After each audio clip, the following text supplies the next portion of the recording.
management group. Okay, so all of these are the building blocks of what your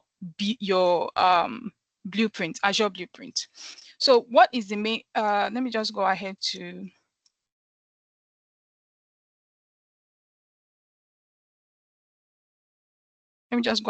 do this. So Azure Blueprint is a service that lets you define a repeatable set of Azure resources to implement your organization's standards, patterns, and requirements. You can use Azure Blueprint in a declarative way to build and deploy new environments with a set of what built-in components. So what I just mentioned, your role assignments, your policies, and your resource groups, and your ARM template and your resource groups, we can just go ahead to define all of these in our Azure Blueprint. Okay, so without much ado, let's just go ahead to see this in action. So I'm just going to go ahead to my... Okay. Good morning once again, everyone. It's not a question. I wanted to respond to the question she asked earlier about the Azure Blueprint. Just like she mentioned, using the architect's analogy, Azure Blueprint now serves as a form of sketch for the engineer that handles the project, like spelling out the parameters, the requirements, just like a floor plan. That's based on my own understanding right now. That's what an Azure Blueprint is. Thank you. Good. Thank you so very much, sir. Yes, you actually got it. You must not define it with the same exact terms that Microsoft has defined it, right? You can define it in your own terms as long as you understand. As long as you understand it. And thank you so much for that. At least my mind is at peace now that somebody gets it, right? Regardless, so that you can do what? Use that same template over and over again. So as you can see, we have already defined our Azure Blueprint, and we have defined the resource type and the log state and the resource group. Okay, so remember, our log state says what cannot delete. We don't want anybody to go and bulldoze our skyscrapers without authorization. And that's why you can see it here, cannot delete. So let's go ahead and test it out.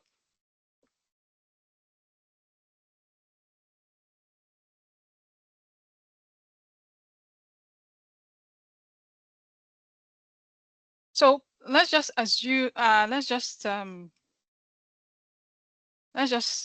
assume like I want to go ahead to delete this, right?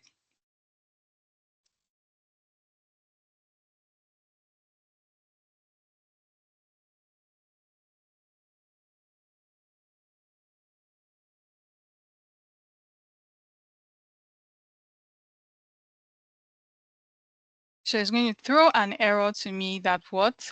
I can't delete it. Okay, based on what my blueprint log state states that I cannot delete this resource, it definitely means I cannot delete this resource. So now, let's just imagine, okay, I changed my mind. I want to go ahead to delete this resource, or I just want to go ahead to release this resource from the blueprint, because what we have just done, right? We have just provisioned these resources, right? And we have tied it or linked it with that blueprint. So for you to be able to delete this resource, you need to do what? You need to delete that blueprint first. And once you delete the blueprint, the resources here that has been provisioned by the blueprint does not automatically disappear. It does not delete because you deleted the blueprint, right? It is just unattached or detached from the blueprint. So meaning that you can now do whatever it is that you want to do at any time. So what people usually do, you can go to blueprints, you can go to your blueprint definitions, right? This is the one that we have chosen. I can go ahead to delete it, right?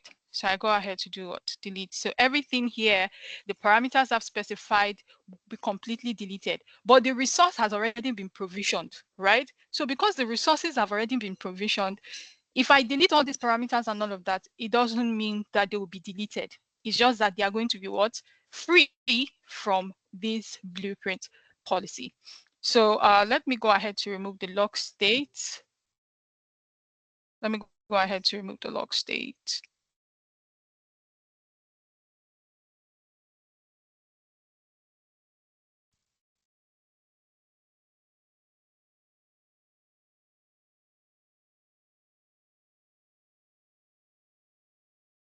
Okay, so I don't like all these delays, all these delays in my class, because I just feel whenever you are rewatching it again, it's just going to go ahead to delay the entire class. So what we are going to do right now, we're just going to put a pause here, right? After the entire lecture, I can go ahead to delete it so that deleting does not take a lot of time.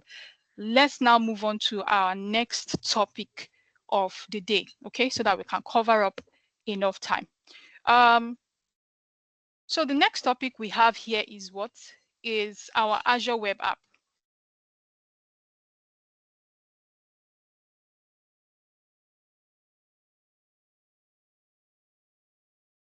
So the next topic we have is what we call our Azure app service. Let me go ahead to click on start.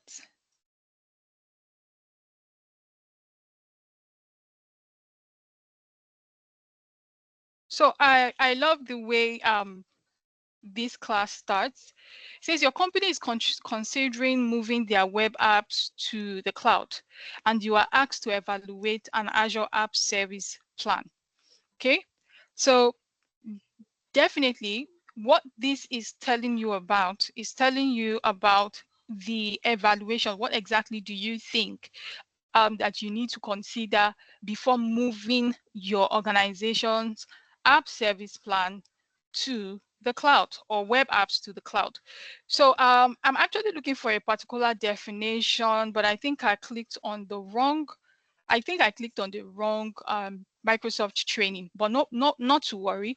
I will just go ahead and use word of mouth to explain it to you the best way you would understand, and then we can just go ahead to create it real quick.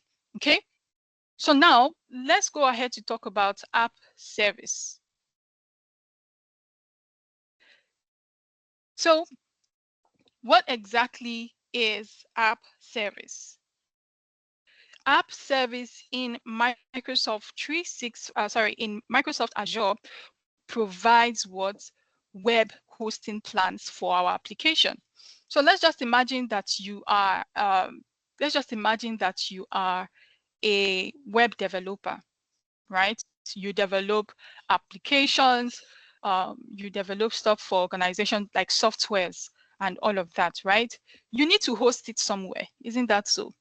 You need to host it so that the whole world can do what? Can access it. It's just like you are the one who built Jumia, right? And then as you build Jumia, what happens? You cannot keep Jumia in your own laptop and expect the entire world to what? To come over to Jumia through your laptop. You have to host it so that everybody in the world can type a particular domain name, for example, jumia.com, and they will be able to reach what? They will be able to reach that particular page. So your Azure App Service provides web apps for your applications. So web app, I always call web apps as web server as a service. That's exactly how I remember what a web app is. I call it as a web server as a service because now you have developed your application, for example, Jumia.com, and the normal thing people do, or the traditional thing people do, is to do what? Is to host it in a virtual machine or to host it in a server, right? They'll just go ahead and host it. So have you ever thought about a scenario whereby you don't need to start looking for where to purchase a hardware, right? You don't need to start looking for where to install. For example, you start installing what you need your application to thrive in, like your Apache or your XAMPP, right? Or your WAMP. You don't need to start going to purchase a hardware that's a server and then start installing all of these dependent resources that your application needs to thrive in, right? Microsoft has already put all of these things for you in where they've already put all of these things for you in their own environment. So Microsoft has the server in their own environment. They have installed everything that you need for your application to do what? To be hosted. So all they need you to do is just to come over to their portal, choose a web app or an app service plan for your web app, right? And then you can now define what you want. Do you want a Linux virtual machine or a Windows server? Do you want a particular runtime? For those that are web developers, they understand what a runtime means as what your application can actually run in. Okay, so what kind of runtime and all of that. So if you were to do it by yourself, it could take a lot of time, energy, and stress. But if you're doing it from Microsoft environment using their app service plan, everything has already been created for you. All you just need to do is to do what? To deploy your code. Today we'll not be doing that deploying of code because I do not have a sample code at the moment. Maybe some other class I'll show us how to do it, or we can even read by ourselves to cover that up.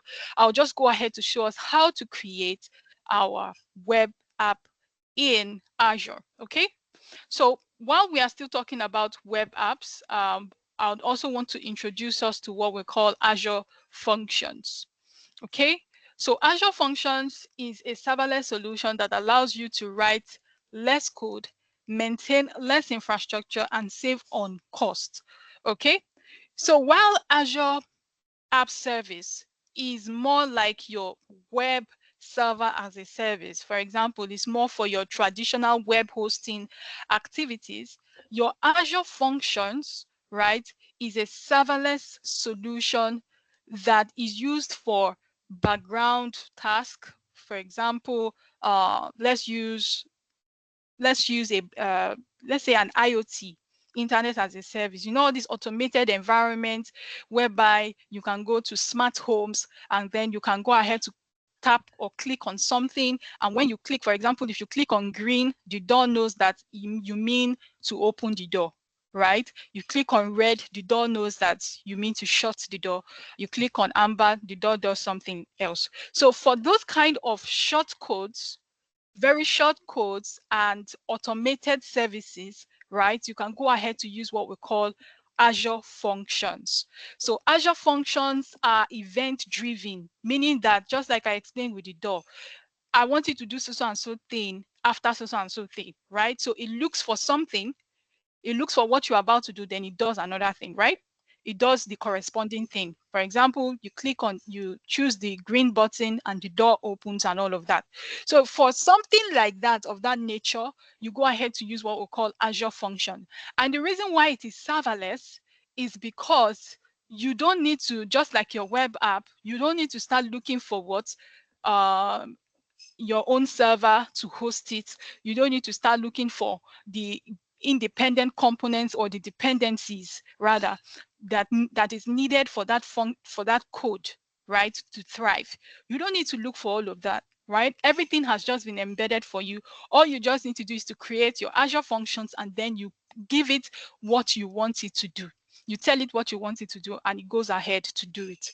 So your web app is used for traditional hosting of websites, applications, softwares, and all of that. But your Azure Functions is used for short-lived code runs, automation tasks, background tasks. I think Madam Titi mentioned that earlier. That's exactly what they are. I do not want to waste so much time today because of my voice. So let's just quickly go ahead to see how that is being done.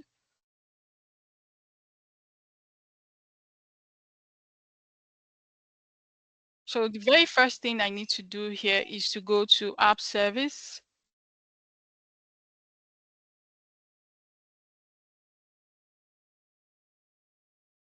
So now what I need to do is to do what? I need to create an app service. So you can see there are various type of web apps that you can create in your app service. So you have the traditional web app, you have the static web app for your static website, you have web app plus database, so you can provision a web server and the database together. You have the one that comes with WordPress, on your app service. Okay, so let's just go ahead to provision the web app. Excuse me, I go ahead to create a resource here and I call it Textilers web app.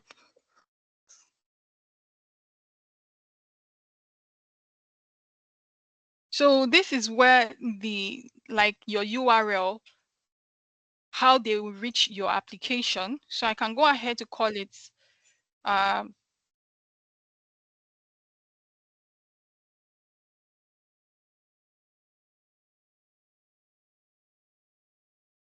for now, I don't have a domain name, right? So Microsoft will always give you what?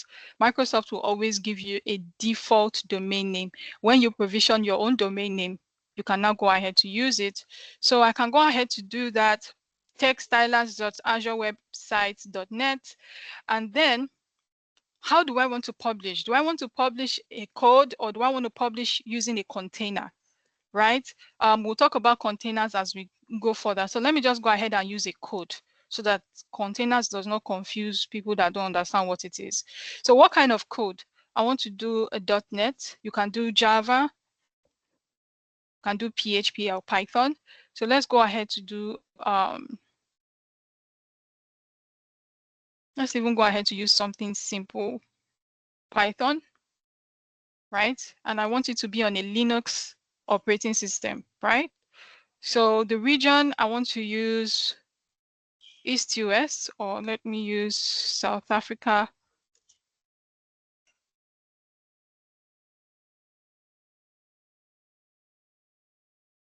Okay, South Africa does not have a web app, so let me use East US. Okay, there are some regions that does not have some kind of resource in them. Okay, so you need to specify. So pricing plan, let's talk about the pricing plan briefly.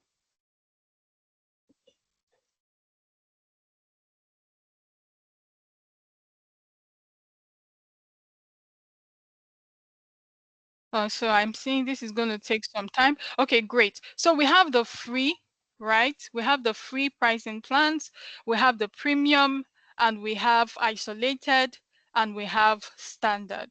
Okay, so if you're using the free one or a shared one, it means that you are restricted to some certain amount of memory, certain amount of CPU, and all of that. So because this is a test, I would like to use free, right? You can take your time to read further about the kind of plans that is suitable for your application. There are so many of them depending on how much your organization is willing to spend for the application. So I'll go ahead to use the free one. If you're running a test, you can go ahead to use the free one, right? So then the next thing I can do, I can now go ahead to click on database. Do I want to create a database alongside my web app, right? Because I'm using the free one, I'm unable to do that. So I'll just go ahead to click on deployment.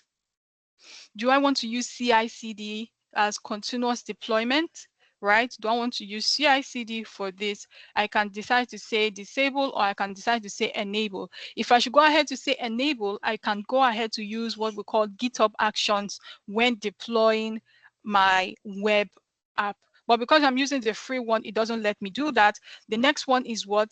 Networking. Do I want this to be on a public network, right? Or do I want it to be on a private endpoint, right? If I say public network, it means everybody can go ahead to access it, which is risky, by the way. And if I say private endpoint, it means that it's going to follow through a secured tunnel or secured private endpoint, right? And people will be able to securely access my application, which is the ideal scenario in production environment, right? But because we are just testing, we can go ahead to leave it in on. So for monitoring, while it's still trying to load, if I want to configure monitoring on this particular app service, I'm just going to go ahead to add the monitoring agent, and the monitoring agent will start taking what logs from this app service and be giving me feedback on what is happening. For example, if there is a memory spike, like the RAM is hitting over 80% or the CPU has been overused, right? This monitoring will give me what the insight of what is happening. But definitely anything that you're clicking on, anything additional, just know that you're going to still you're still going to pay some certain amount of money. So if I say yes, I can go ahead to configure an application insight, and that is exactly where the telemetry of this particular web app, right, will be sent to. Telemetry like the logs, right? So let's go ahead to just keep it simple. When we start talking about the other services, then we can look at that. So I can decide to put a tag if I want. Let's just go ahead and create this real quick. Anything you do not understand, please feel free to draw me back to it, right? Anything you don't understand, just feel free to call me back.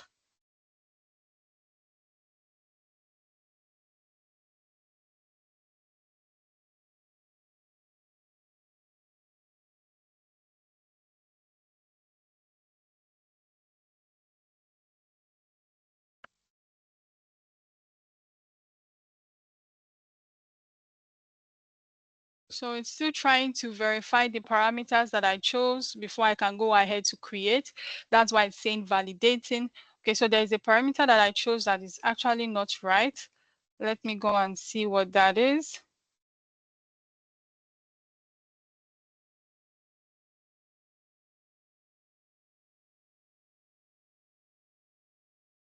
Okay, this is not for me, right? Basic, if there was a parameter that I chose that is not right, it would have brought in this red mark on that tab, but it's not there. This could be when the resource is trying to get validated and you throw an error. I can just go ahead to click on create real quick.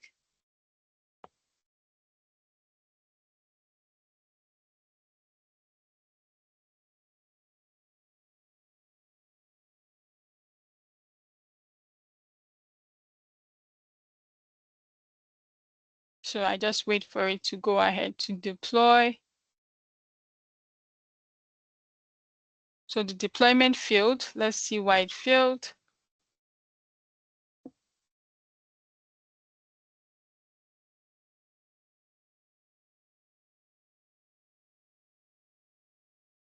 Hmm.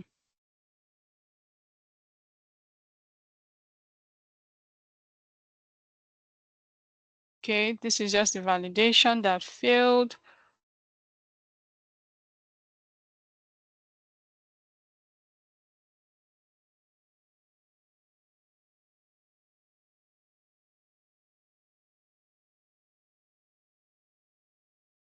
So it is just my resource group. Let me go to my resource group. So sometimes you definitely meet up all these obstacles. All you just need to do is to take your time and you read what exactly the problem is. So this is my resource group. Let's see if there is any resource provisioned here. Okay, so the web app, which is part of our Azure App Service, wasn't created. What was only created was what the resource group. So that's not a problem. We can still go ahead to create the web app inside this resource group. So let's just do that quickly.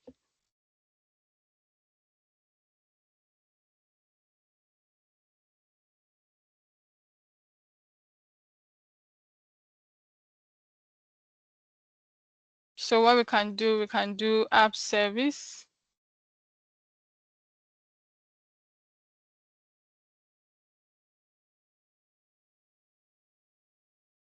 So there are so many products that will come up. This is the one we're looking out for.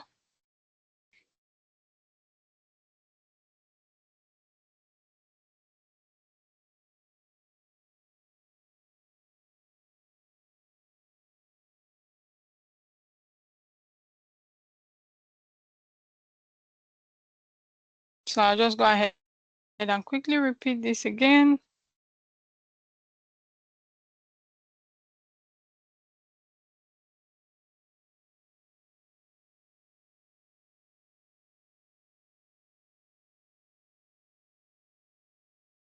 Okay, let me use ASP.NET instead of Python.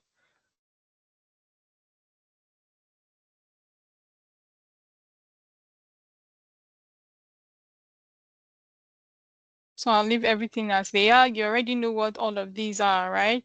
So I'll just go ahead and leave everything as they are, and then go ahead to click on review and create, since we already talked about the tabs.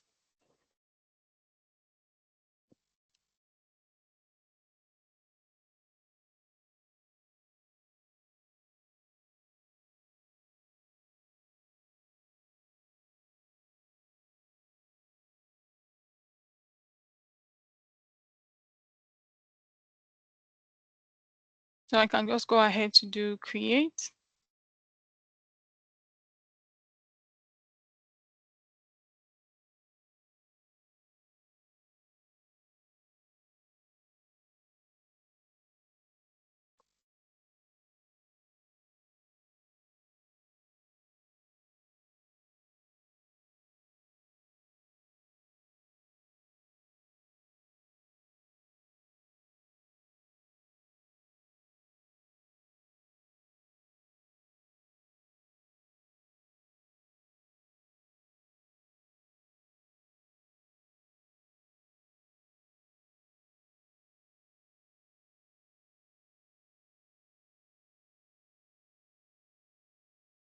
Okay, so while this is provisioning, right? So our web app is provisioning. Let's quickly create our Azure function.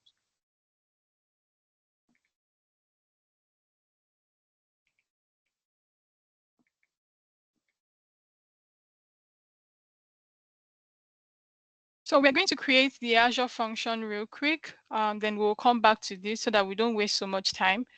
So what we need to do is go ahead to search for Azure function.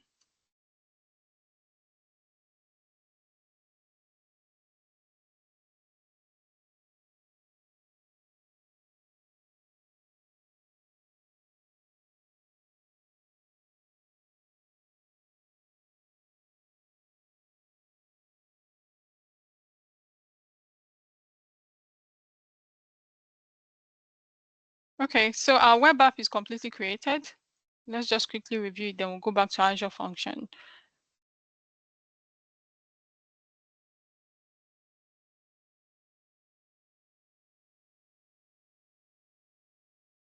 So this is exactly how your web app looks like after you're done creating. Um, let's look at the overview briefly. So with the overview, you can see that it's hosted inside this resource group. The status is that it is running. So our web server is running.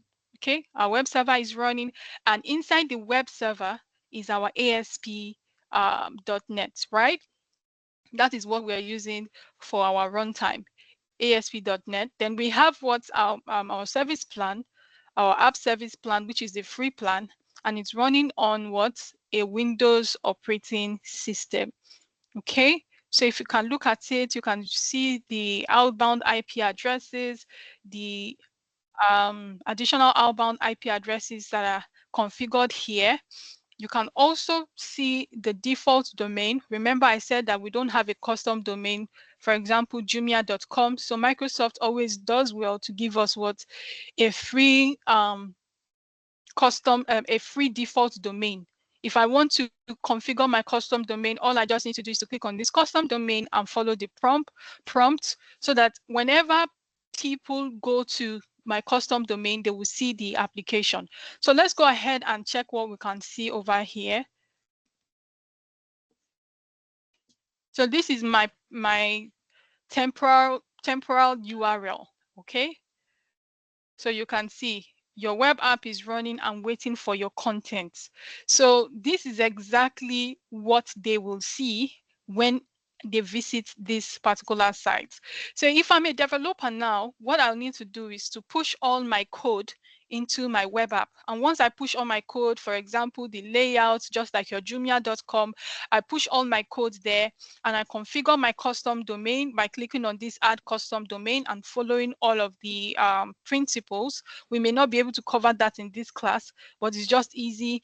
Go ahead and configure it and follow up all the steps. And let's just imagine my custom domain is jumia.com, right?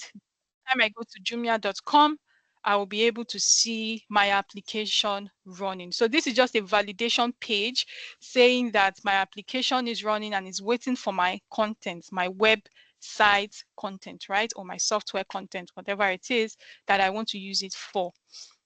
So, sorry, let me go back there again. So let's briefly talk about it. So now that you can see that our web app is working, I can decide to grant a rollback access control to people that I want to help me configure this or to manage this web app. So if I go to role assignment, I can just go ahead and type the name of the role that I want to, and then I can assign it to someone that I want to. Okay. So the next thing I need to do is what tags. There's no need for me to go ahead to configure tags, but tags are just used for what managing your resources. For example, if you are to run a script against this resource, right? And I have a tag here, and this tag says maybe region, right? And I put East US. Then I put company name that is using this web app, right? And I put textilers. This is the tags that are configured on this resource. Okay, so because these are the tags that are configured on this resource, if I'm to run a script and I want that script to be targeted at this resource, I can go ahead to tag. If I use this tag, region East US company name textilers inside my script, the script will know that I am using what, that I am talking about this particular resource. So tagging is very good in managing any of your resource type. We've already talked about what diagnose and solve problem is. If you're having issues with your web app, you can always come over here, type the issue, and Microsoft, with their knowledge base, will give you the opportunity to be able to do what, solve the issue by yourself. And if it's not solvable, you can now go ahead to do what, raise a ticket to their support. So these exactly are the what knowledge base content that Microsoft has put together. We have Microsoft Defender if you want to configure what security for your web app. Remember, we said the cloud is secure, right? But you have your own responsibility. So this is where your responsibility lies. You can go ahead to pay for your Microsoft Defender and you can configure it. Okay. So the next thing is events. Do you want any events? Even though your web app is not a traditional event-driven application, but you can actually use an event. For example, you create a logic app and you use a function as well. And you say, whenever this application does this, do this, right? Exactly. That is what a typical example of an event is. So quickly, I want us to look at what we call a deployment slot before we quickly go to functions. So in the world of software development, right, whenever you are hosting your software in a web app, there can be an update. For example, your bank application, it wants to be updated maybe to like a major update. They don't want to use that same aesthetics or look and feel. They want to change it, add more features and all of that. So like a major update is about to happen in your bank deployment app, right? Let's just say we are hosting our bank GTB app on this web application, on this web app service, right? So because we are hosting this on an app service and GTB is about to release a major update, or even if it's a minor update, they are just about to update their application. Naturally, before you update your application, there is what we call a downtime, right? You can see sometimes they can send you a message that they are running maintenance. You will not be able to perform a particular kind of transaction within so and so period. I believe we've received those kind of text messages before. That's because they need to shut down the system. They need to do some few configurations. They need to roll out the update and all of that. But with a typical Azure web app in an app service, there's what we call deployment slot. A deployment slot helps you to manage downtimes. So, for example, GTB is about to release an update. If you have 2 deployment slots, instead of the update to push, because of the updates now, they'll have to shut down the entire system and start putting their various features and configurations, right? What the deployment slot will do, it will go ahead and deploy the new updates in a slot, right? It will go ahead and deploy the new update in a slot. And once it's done deploying this new update in a slot, the old update, the old version of that software is running. Nobody is seeing anything at the background, right? It is actually what? It is actually running completely. So after the new update has been pushed to this deployment slot and everything is tested and everything is fine, what will happen? You can now do a swap. So nobody will notice that anything has happened or anything has changed, right? Because the new update was not pushed to the same slot where the old version of the application is. It has been pushed to this particular deployment slot. So this can be my deployment slot.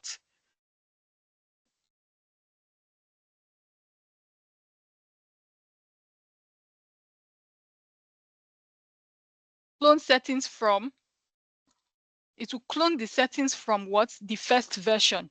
So the first version is what we have here and is already running. This is our GT Bank app. Is already running, right? And I'm creating a new deployment slot for new updates. Right?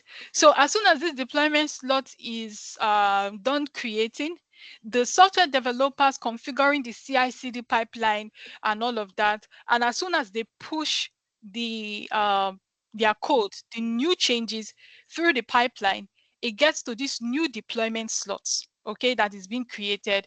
As soon as this deployment slot is being created, you will see a new URL. So you can go ahead to view the application, right? You can go ahead to view the application in this new deployment slot. So this is our production, which is this one, and this is the test environment, which is our deployment slot. So I'm going to go ahead to do copy the URL.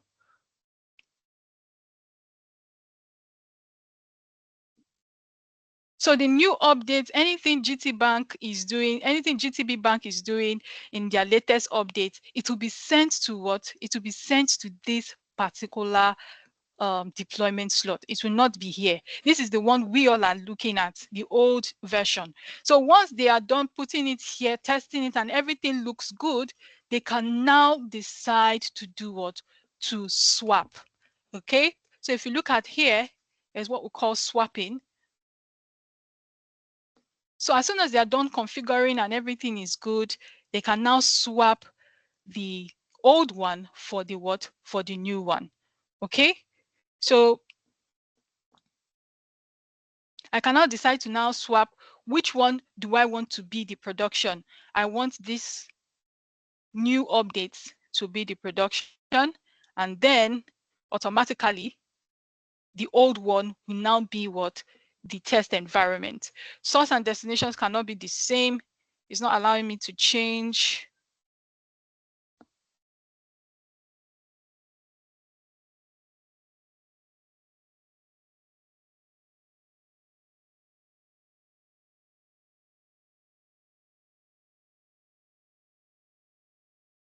It's not allowing me to change. Wait, let me go ahead and check something.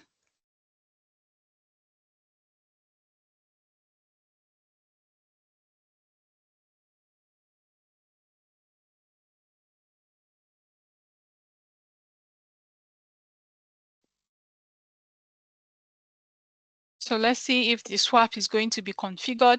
So what the swap will do is that it's going to change this new update for this one and this one for the old one, right? And so now we at the back end, that's the end users using our GT Bank app, what we will notice is that the next time we refresh our bank app on our phone, everything has changed, right? Everything has changed, but we didn't notice a downtime. Well, that is only possible by using what we call a web app in our Azure App Service plan. So let's just quickly rush up while that is still doing what it's doing, while it's still swapping. We can see where we can add environmental variables for our applications. These are majorly for your developers. They would really understand what they need, and they can give it to you, who is the cloud solutions architect, to add your environmental variables for them. Um, so successfully swapped slots, right? So everything has been successfully swapped. So the next thing is what our okay, we've talked about the deployment slots, the deployment center is for our deployment slots. I don't want us to waste time on that. You can just go ahead to read more about it, right? So you can also set up your configurations, anything that you want to add additionally to what is here. There are some configurations that comes with your web app. You can also go ahead to configure them, right? Same with authentication, identity, and backups. Now, backups are very ideal for any of your resource in Azure, on Azure, just in case they have been hijacked by threat actors. You can always go back to your backup, and you can always go back to do what? Restore your web application as it was before. And you definitely know that your backup comes with an additional cost. So with your web app, you can scale up, right? And you can scale out. So let me briefly talk about scale up and scale out, and then I can go to Azure Functions. Time is against us. So scale up means that you are adding more compute power to what you already have. So let's just imagine that we chose, I know we're using the free one, okay? Let's say we want to upgrade, like, to something bigger. Okay, so now if I want to upgrade to this one, I can just go ahead to do a click on select. If I do that, it's going to charge me, and I don't want, I don't have enough credit for that, right? But that's exactly how to scale up. So with your web app, you can scale up your web server, right? To use additional RAM, right? Memory, storage, CPU, and all of that. So you can scale up at any time, which is a beautiful part of it. Because if you were using your own server by yourself, you need to go and buy another server, right? And you need to create a downtime, because you have to configure it again and move everything that's on that smaller server to a bigger server. But here, with just a click of a button, you have achieved that. Okay, you've achieved that. Then the next thing is what we call your scale out. Your scale out means that you're not adding compute power, you are increasing the number of web apps that you have. So your scale out means you are adding more web apps to the web app that is already existing. So we have just one instance count, which is one web app.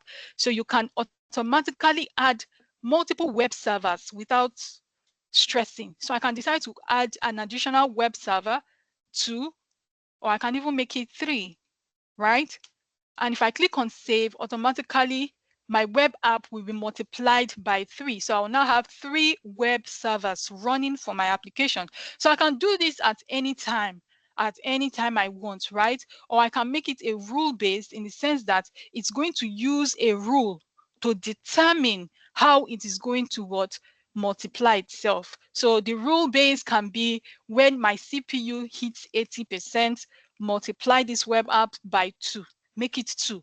When my RAM hits so and so percent, make my web app 3, right? We can decide to do what? Rule based, but we'll not be able to do that because we are restricted. So let's just go ahead to do our manual. Okay, so if I click on this save now, it's just going to multiply my web app, my web server, by what? 3. I don't want to do that so that my credit doesn't go off, right? So you can also have web jobs within your web server. You can go ahead to add some additional scripts. There are some things that you want to run within your application. You can configure it here by adding what? A web job. So, ladies and gentlemen, due to the timing that we have, we may not be able to cover everything, but this is an introduction to Azure App Service, where you have your web server as a service or your web app. You can go ahead to read more about them, watch more YouTube videos about them, and you'll be able to see some practical examples on how codes are being deployed and how you can view your code here.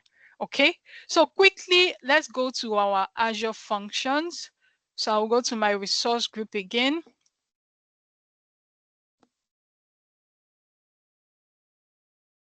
I'll go to my resource group real quick, right? And I will do create. I want to create my Azure function in this particular resource group.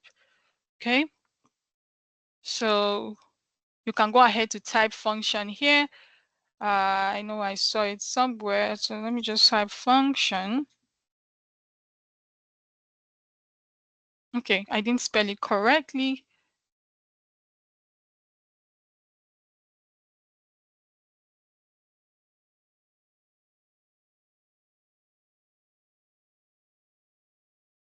Let me go back. Create Azure function app. Okay, so this is exactly what our Azure function app is. I click on create app, and it's going to deploy our Azure function inside that resource. So which of the hosting plan do I want? Do I want this, or that? You can read more about the options depending on what your organization wants to do. So I can just go ahead to do the Flexi. I'm going to quickly delete it as soon as I'm done. And I can go ahead to do, oops.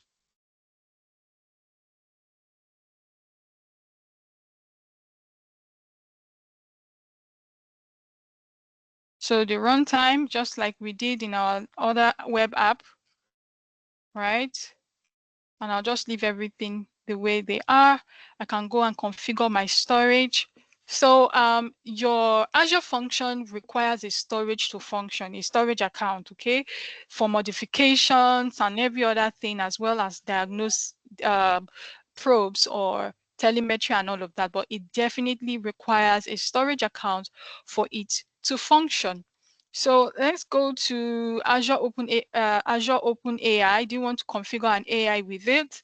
Well, that's not necessary for now. For now, we can only use public access because we don't have a private endpoint. We don't need to add monitoring because we don't want any form of additional cost. Deployment, you can now say, oh, I want to use CI/CD, right? I want to do continuous integration and continuous development for it. I can do enable, and if I do enable, I can now start adding my GitHub. For as many of us that understand how this works, you add your GitHub accounts and every other thing in there. But for the purpose of this class, we're just going to keep it simple, right? We're going to keep it simple as much as we can.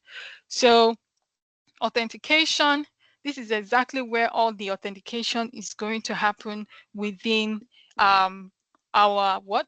This is exactly where the authentication is going to happen within our Azure function.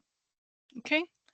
So what do we need to do? We need to do create, review, and create. We already know what tags are.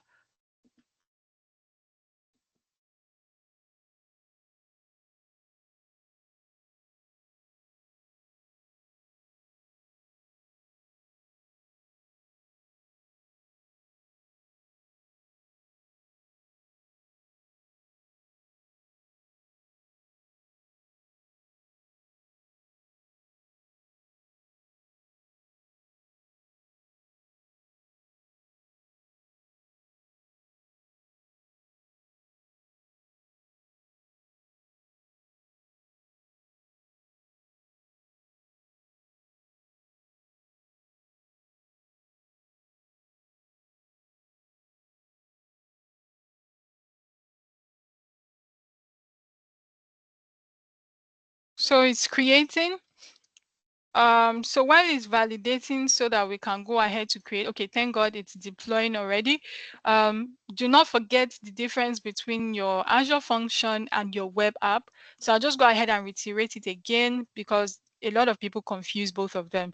So your web app is used for your traditional web hosting, while your Azure function is used for, you know, automated tasks, background tasks, or like your IoT configuration, just short code-lived or short-lived code kind of task, something that is not a long um, processing. So basically, that's just the difference between our Azure web app and our Azure functions. And your Azure function is event-driven most of the time, right? You need to use it to, do some certain things at a particular event due to what you want to achieve at that particular time, right? You can also add events on your web app, but it's not a traditional event-driven application, right? So these are the things that you can find within your Azure functions. You can also view the activities, just like your web app. Activity shows what has been done, what the activities that has been done on this particular resource. It's on every resource on Azure. Most of the resources have activities. Same with access control. Who do you want to assign, this resource to? You can go ahead to click on add and add your role assignment, and that works. We have seen tags. We have seen deployments, diagnose and solve problems. So sorry, something is hindering my, okay. We have seen diagnose and solve problems.